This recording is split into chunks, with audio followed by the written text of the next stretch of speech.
Hello, ನಮಸ್ಕಾರ ಸ್ನೇಹಿತರೆ. NP properties ಕಡೆಯಿಂದ ನಿಮ್ಮ ಪ್ರೀತಿಯನ್ನು ಅರ್ಜಿ ಮಾಡುವ ನಮಸ್ಕಾರಗಳು. ನಾವೀಗ ನೋಡುವಂಥದ್ದು 3 ಎಕರೆ ಜಮೀನು ಸ್ನೇಹಿತರೆ. ರೆಡ್ ಸಾಯಿಲ್, ಕೆಂಪು ಮಣ್ಣಿನ ಭೂಮಿ, ವ್ಯವಸಾಯಕ್ಕೆ ಒಳ್ಳೆ ಯೋಗ್ಯವಾಗಿರುವಂತಹ ಒಂದು ಒಳ್ಳೆಯ ಮಣ್ಣು. ನಿಮಗೆ ಒಳ್ಳೆಯ ವಾತಾವರಣ ಇದೆ, ಒಳ್ಳೆಯ ಜಾಗ ಇದೆ, ನಿಮಗೆ ಒಳ್ಳೆ ನೀರಾವರಿ ಕೂಡ ಇದು ತುಂಬ ಚೆನ್ನಾಗಿದೆ ಸ್ನೇಹಿತರೆ. ಸ್ಟೇಟ್ ಹೈವೇಯಿಂದ 2.5 ಕಿಲೋಮೀಟ್ರ್ ಆಗುತ್ತೆ. ಸಬ್ ರೋಡಿಂದ ಒಂದು 10 ಮೀಟ್ರ್ ಒಳಗಡೆ ಆಗುತ್ತೆ ಸ್ನೇಹಿತರೆ. ನಮಗೆ ಲ್ಯಾಂಡ್ ಮಾತ್ರ ತುಂಬ ಚೆನ್ನಾಗಿದೆ, ಸ್ಟೆಪ್ ಬೈ ಸ್ಟೆಪ್ ಕಂಡಾಗಿದೆ. ನೀರಾವರಿ ಮಾತ್ರ A1 ಆಗಿದೆ. ಅಲ್ಲಿ ಉದ್ದಕ್ಕೂ ಕೂಡ ಒಂದು ದೊಡ್ಡ ಹಳ್ಳ ಹರಿಯುತ್ತೆ ಸ್ನೇಹಿತರೆ. ಈ ಹಳ್ಳದಲ್ಲಿ ಬಂದು ಇಲ್ಲೇ ಸಾಕಾಗುತ್ತೆ ನೀರು. ಯಾವಾಗಲೂ ನೀರಿರುತ್ತೆ ನಿಮಗೆ. ಹೆಚ್ಚು ಕಡಿಮೆ ಮಿನಿಮಮ್ ಅಂದ್ರೂ ಎಂಥ ಬೇಸಿಗೆ ಆದರೂ ಕೂಡ ನಿಮಗೆ ಮಿನಿಮಮ್ ಅಂದ್ರೂ ಒಂದು 10ರಿಂದ 11 ತಿಂಗಳು ಗ್ಯಾರಂಟಿ ನೀರು. ಮಳೆ ಆಗೋದ್ರೆ ನಿಮಗೆ ಬೇಸಿಗೆಲ್ಲೂ ಕೂಡ ಅದು ಹೆಂಗೋಲ್ಲ, ನೀರಷ್ಟು ಚೆನ್ನಾಗಿದೆ. ನಾನು ಸಾಮಾನ್ಯವಾಗಿ ಹೇಳೋದು ಎಷ್ಟು, ನಿಮಗೆ ಲ್ಯಾಂಡ್ ಹೆಂಗಾದ್ರೂ ಇರಲಿ, ಫಸ್ಟ್ ಪ್ರಿಫರೆನ್ಸು ವಾಟ್ರ್ ಕೊಡೋಣ, ನೀರಾವರಿ ಕೊಡೋಣ. ಇಲ್ಲೊಂದು ಬೋರ್ ಇದೆ, ಬೋರ್ಲಿ ಒಳ್ಳೆ ನೀರಾವರಿ ಇದೆ. ಆ ನೀರನ್ನ ತಾವು ನೋಡ್ಕೊಂಡು ಅನಂತರ ಬೇಕಾದ್ರೆ ತಾವು ಮಾಡ್ಬೋದು. ಒಂದು ಬೋರ್ ಇದೆ, ಇನ್ನೊಂದು ಓಪನ್ ವಿಲ್ಲು. ಇವರು ಅಣ್ಣ ತಮ್ಮ ಡಿವೈಡ್ ಅದು ಇವರೊಂದು 4 ದಿನ ಅವರೊಂದು 4 ದಿನ ಅಂತ ಉಪಯೋಗಿಸೋದು ಇದ್ದಾರೆ. ನಮಗದ್ರ ಅವಶ್ಯಕತೆನೇ ಬೇಡ, ಬಾವಿ ಅವಶ್ಯಕತೆನೇ ಬೇಡ.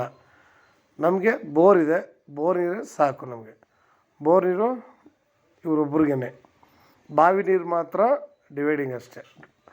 ನಮಗೆ ಬೋರು ಪ್ಲಸ್ ಹಳ್ಳದ ನೀರು ಇರೋದರಿಂದ ನಮಗೆ ಇಲ್ಲಿ ಯಾವುದೇ ರೀತಿಯಾದ ನೀರಿನ ಸಮಸ್ಯೆ ಅಂತೂ ಇಲ್ಲ ಸ್ನೇಹಿತರೆ. ಇವರು ನಿಮಗೆ ಇಲ್ಲಿ ಜೋಳ, ಅರಿಶಿನ, ತರಕಾರಿ, ಕಡಲೆಕಾಯಿ ಒಳ್ಳೊಳ್ಳೆ ಬೆಳೆಗಳನ್ನ ಹಾಕಿ ಬೆಳೀತಾರೆ ಸ್ನೇಹಿತರೆ. ಇದರ ಅಕ್ಕಪಕ್ಕ ಕೂಡ ಅಷ್ಟೇ. ಆಮೇಲೆ ಜನಗಳೆಲ್ಲ ಈ ಜಾಗದಲ್ಲಿ ತಾವು ಅಬ್ಸರ್ವ್ ಮಾಡೋದಕ್ಕೆ ಗೊತ್ತಾಗುತ್ತೆ ಕರೆಕ್ಟಾಗಿ. ಅಕ್ಕಪಕ್ಕ ತೋಟದಲ್ಲಿ ಕೂಡ ಮನೆಗಳನ್ನ ಕಟ್ಕೊಂಡು ಅಲ್ಲಿ ವಾಸ ಇದ್ದಾರೆ ಸ್ನೇಹಿತರೆ, ಆಯಿತಾ. ನಮಗೆ ಈ ಕಡೆ ಕೆಳಗಡೆ ಇರೋದೇ ಹಳ್ಳ, ಗಿಡಗಳು ಬೆಳ್ಕೊಂಡಿದೆ, ನಿಮ್ಗೆ ಆ ಥರ ಕಾಣುತ್ತೆ. ಆ ಸೈಡ್ ನಿಮಗೆ ಮತ್ತೆ ತೋರಿಸ್ತೀನಿ ಅದನ್ನು. ನಿಮಗೆ ಹಳ್ಳ ಬೆಳ್ಕೊಂಡಿದೆ. ಇವರು ಹಸು ಸಾಗಾಣಿಕೆ ಅಂದರೆ ಸ್ವಲ್ಪ ಹಸುಗಳನ್ನ ಸಾಕೋದ್ರಿಂದ ಅವರು ಇಲ್ಲಿ ಹಸುಗಳಿಗೆ ಮೇವು ಕೂಡ ಇಲ್ಲೇ ಹಾಕ್ಕೊಂಡಿದ್ದಾರೆ ಸ್ನೇಹಿತರೆ. ಇವರು ಹಸುಗಳ ಮೇವು ಕೂಡ ಹಾಕ್ಕೊಂಡಿದ್ದಾರೆ. ಈ ಜಮೀನಿಗೆ 2 ಕಡೆಯಿಂದ ದಾರಿ ಬರುತ್ತೆ. ನಮಗೆ ಒಂದೇ ಕಡೆ ಅಂತ ಏನಿಲ್ಲ, 2 ಕಡೆಯಿಂದ ದಾರಿ ಬರುತ್ತೆ. ದಾರಿ ಅಂತ ವಿಶಾಲವಾಗಿದೆ. ದಾರಿ ಗೌರ್ಮೆಂಟ್ ದಾರಿನೇ, ಯಾವುದೇ ಲ್ಯಾಂಡ್ ಮೇಲೆ ಒಪ್ಪಿಗೆ ಮೇರೆಗೆ ತಿರುಗಾಡುವಂಥ ರಸ್ತೆ ಅಂತೂ ಅಲ್ಲ. ನಿಮಗೆ ಇದು ಎಲ್ಲರೂ ಕೂಡ ತಿರುಗಾಡ್ಬೋದು. ಇವರು ಪ್ರಕಾರ ನೋಡಿ, ನೀರು ಹಳ್ಳದ ನೀರು ಎಷ್ಟು ಚೆನ್ನಾಗಿದೆ, ಎಷ್ಟು ಅಗಲ ಇದೆ ನೋಡ್ಕೊಳ್ಳಿ. ಎಳ್ದಲ್ಲಿ ಯಾವ ನೀರು ಹಿಂಗೆ ಇರುತ್ತೆ. ಇವರು 1 ಎಕರೆಗೆ 25 ಲಕ್ಷ ಹೇಳ್ತಾರೆ. ಇದು ಬೆಂಗಳೂರಿಗೆ ಬಂದು 150 ಕಿಲೋಮೀಟ್ರ್ ಆಗುತ್ತೆ, ಮೈಸೂರಿಗೆ 90 ಕಿಲೋಮೀಟ್ರ್ ಆಗುತ್ತೆ. ಫೆನ್ಸಿಂಗ್ ಎಲ್ಲ ಮಾಡಿದ್ದಾರೆ ನೋಡಿ. ಹಳ್ಳ ಅಲ್ಲಿಂದ ಏಕ ಜಮೀನಿಗೆ ಎಷ್ಟು ಉದ್ದ ಇದೆ ಅಷ್ಟು ಉದ್ದಕ್ಕೂ ಬರುತ್ತೆ, ಇನ್ನೂ ಮುಂದಕ್ಕೆ ಹೋಗುತ್ತೆ. ಸದ್ಯಕ್ಕೆ ನಮ್ಗೆ ಜಮೀನು ಬಗ್ಗೆ ಮಾತ್ರ ಮಾತಾಡೋಣ. ನಾವುಗಳು ಇಲ್ಲಿ ಒಳ್ಳೆ ತೋಟ ಮಾಡ್ಕೊಂಡು ಒಳ್ಳೆ ಫಾರ್ಮ್ ಹೌಸ್ ಮಾಡ್ಕೊಂಡಿರೋಕ್ಕೆ ಒಳ್ಳೆ ಸೂಪರ್ ರೋಡ್, ಎಲ್ಲೂ ಮನೆ ಕೊಡೋಕೆ ಕಾಣ್ತಾಯಿದೆ. ಇಲ್ಲೆಲ್ಲ ಅಷ್ಟೇ ಅಲ್ಲಲ್ಲೇ ಮನೆಗಳು ಕಟ್ಕೊಂಡು ವಾಸ ಮಾಡ್ತಾಯಿದ್ದಾರೆ ಸ್ನೇಹಿತರೆ. ನಿಮಗೆ ಪ್ರತಿಯೊಂದು ಕೂಡ ಸೂಪರ್ವಾಗಿದೆ. ಇವತ್ತಿನ 108 ಜನಗಳಿಗೆ ಬರುವಂಥ ಕಾಯಿಲೆಗಳಿಂದ ನಾವು ಮುಕ್ತರಾಗಬೇಕು ಅಂತಂದರೆ ಆದಷ್ಟು ನಾವು ಜಮೀನುಗಳಲ್ಲಿ ಸದ್ಯಕ್ಕೆ ಸಾಮಾನ್ಯವಾಗಿ ಎಷ್ಟು ಜನ ಲ್ಯಾಂಡ್ಗಳು ಬೇಕು ಅಂತಾರೆ ಅಂಥವ್ರು ಲ್ಯಾಂಡ್ಗಳನ್ನ ತಗೊಂಡು ಆರಾಮಾಗಿ ನೇರ ರೈತರ ಹತ್ರ ಮಾತಾಡೋಣ. ಅವರು ಏನು ರೇಟ್ಗೆ ಫಿಕ್ಸ್ ಆಗಲಿ ಎದುರುಗಡೆ ಮಾತಾಡಿ ನಾವು ಇದನ್ನು ಕ್ಲಿಯರ್ ಮಾಡ್ಕೊಬೋದು. ನಾವು ಪ್ರತಿಯೊಬ್ಬರಿಗೆ ಹೇಳೋದು ಅಷ್ಟೇ, ಲ್ಯಾಂಡ್ ಹೆಂಗಾರ ಇರಲಿ ಬಿಡಿ ಸ್ನೇಹಿತರೆ, ನಮಗೆ ನೀರಾವರಿ ಒಂದು ಚೆನ್ನಾಗಿರಬೇಕು. ನೀರಿಲ್ಲದೆ ಲ್ಯಾಂಡ್ ತಗೊಂಡು ಏನು ಮಾಡೋದು ಹೇಳಿ. ಲ್ಯಾಂಡ್ ಎಲ್ಲ ಚೆನ್ನಾಗಿದೆ, ಸ್ಕ್ವೇರ್ ಆಗಿದೆ, ಹಂಗಿದೆ ಹಿಂಗಿದೆ ಅಂತ ಹೇಳಿ ನೀರೇ ಇಲ್ದವ್ರೆ ಏನು ಉಪಯೋಗ ಇದೆ ಅಂತ ಹೇಳಿ.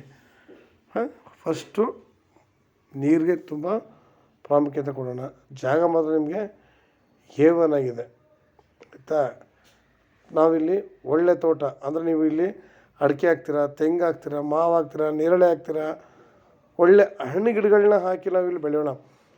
ನಾವು ಸಾಮಾನ್ಯವಾಗಿ ಮಿಶ್ರ ತಳಿಗಳು ಹಾಕಿ ಬೆಳೆಯೋಣ. ನಾವು ಉಪಯೋಗಿಸ್ಬೋದು.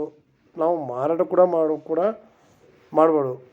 ನಾವು ಯಾಕೆಂದರೆ ಕೆಮಿಕಲ್ಸ್ನ ನಾವು ತಿಂದು ಮಕ್ಳಿಗೂ ತಿನ್ನಿಸಿ ನಾವು ಸಾಮಾನ್ಯವಾಗಿ ಅನಾರೋಗ್ಯ ಪೀಡಿತರಾಯ್ತಿರೋದಂತೂ ಸತ್ಯನು. ಪ್ರತಿಯೊಬ್ಬರು ಅಷ್ಟೇ ಅನಾರೋಗ್ಯದಿಂದ ನಾವು ಸಾಯ್ತಾಯಿದ್ವಿ. ಪ್ರತಿಯೊಬ್ಬರು ಕೂಡ ಏನಾಯ್ತಿದ್ದಾರೆ ಈಗ ನಮಗೆ ಅಂತಂದರೆ ಆಸ್ಪತ್ರೆಗಳಿಗೆ ಬೇಕಾದಷ್ಟು ಹಣ ಖರ್ಚು ಮಾಡ್ತಿದ್ದಾರೆ. ಇವತ್ತು ಹಣ ಸಂಪಾದನೆ ಮಾಡ್ಬೋದು ವಿನಃ ಆರೋಗ್ಯನಂತೂ ಅಲ್ಲ.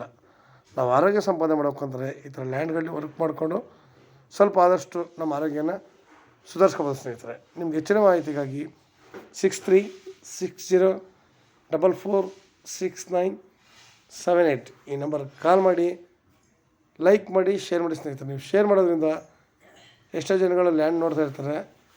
ನಿಮ್ಮಿಂದ ಅವ್ರಿಗೊಂದು ಅನುಕೂಲ ಆಗುತ್ತೆ, ನಮಗೂ ಕೂಡ ಸಹಾಯ ಆಗುತ್ತೆ ಸ್ನೇಹಿತರೆ. ನಮಸ್ಕಾರ, ಧನ್ಯವಾದಗಳು ಸ್ನೇಹಿತರೆ.